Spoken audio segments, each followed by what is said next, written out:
Hello there ladies and gentlemen, Porkchopper here, back again with another deck guide video. Yes, I know it was only a few weeks ago I did another Shinbi deck guide, but I'm having so much fun with this hero, and with all the recent card changes I have found another very successful deck. And as I'm getting back into making deck guides, I thought I'd start with something more similar to begin with. This deck is mainly built for the offlane and mid lane too, but you could also use it in the jungle with changing maybe a few of the early game gems, so you have more survivability in the jungle early game, as with Shinbi you're going to be taking a lot more damage than other heroes in the jungle. Now for the deck itself, it has a rather weak early game because we are using the affinities knowledge and chaos, meaning there's not really any like survivability cards you can actually use. But overall this deck is just really strong for her currently. It focuses heavily on intellect, a little bit of vitality and agility when certain cards need it, but the main focus will always be in intellect. Now for the gems, we have 0 in agility and we have 1 in vitality, being in the first slot quick exit.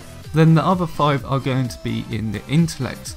The first slot has auto mana potion. The second slot has deadly mana, killing enemy minions increases your max mana. Then the third slot is healing spells, so you get even more health back from using things like circle rhythm to make you even more deceivingly tanky. Then we have ruthless spells in the fourth slot, which just does extra damage, and so does the fifth slot, being overpowered spells, meaning your abilities do cost more mana but will deal additional bonus damage on top. So we're pretty much fully investing in doing a lot of damage.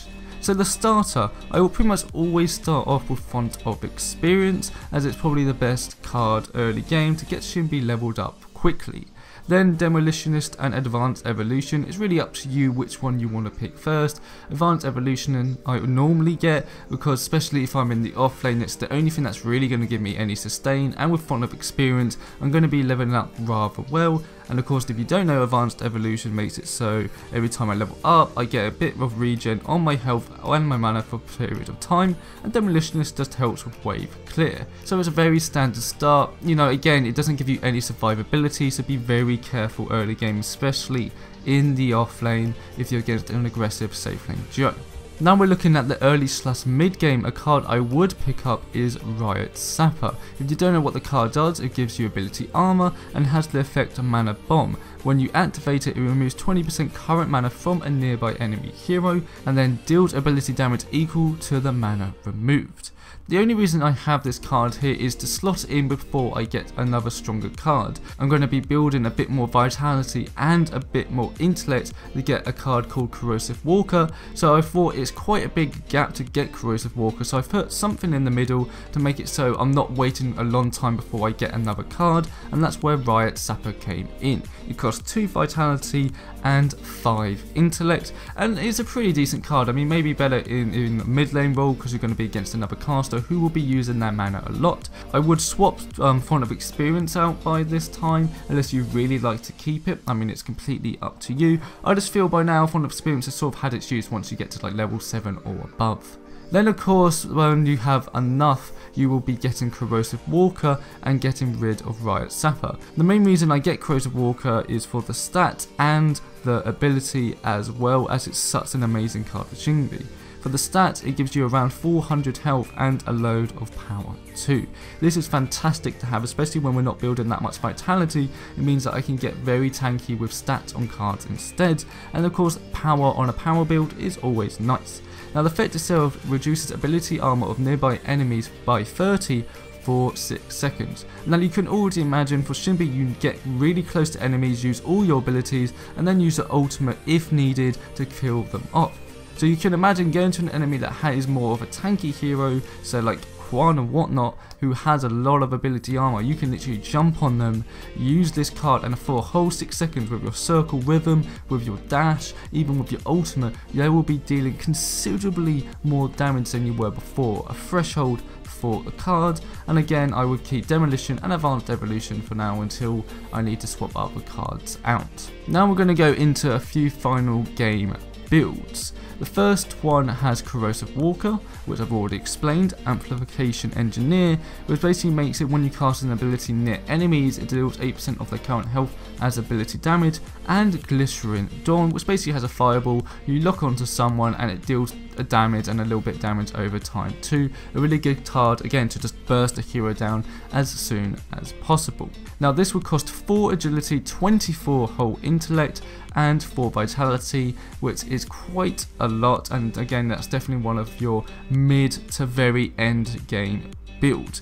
Like I said, Corrosive Walker is pretty much an amazing card to have throughout the entire game. That's why I pushed for it right at the start. Amplification Engineer again really works well. Corrosive Walker reduces ability armor. With Shinbi you get close to enemies to deal damage, so with unstable spells, when casting an ability you deal even more ability damage depending on their current health. Means again, deceivingly you can shred a significant amount of health of a person without them even knowing. The good thing about Amplification Engineer is a passive as well, so you don't have to activate it or worry about it. And Glycerin Dawn is again just something which you could just burst a hero down significantly quicker, combo all those cards together, and it's just the pure damage focused build you would love. Something to note however is Fireball and Corrosive Walker have a mana cost and a cooldown too, so you've got to be a bit wary of your mana here, because if you both use them instantly it will cost quite a bit of mana. Another final build I have is using 2 completely different cards. I still have Amplification Engineer because I'm just a big fan of the card, and then we have Sleeper Agent instead and Status Ruin, which gives you the Status Gem. The reason I would pick Sleeper Agent and the reason it's in this deck is to focus a certain target down, like say a Countless once you jump on them and making them super vulnerable to your attacks, or say a Gideon so they can't escape once you get right on them. Status is the only card to really help you survive in the deck, so if you need it, use it. I always add it there just in case you do need it. And again, I always keep Amplification. Even though I like Corrosive Walker, I just feel with Amplification Engineer it can give you more damage, but you can definitely swap Amplification Engineer out for Corrosive Walker instead. That is absolutely completely fine. Again, that is another final build. Now the 3 other cards we haven't talked about so far are Pressure Hunter, Power Tap and Atomic Soldier.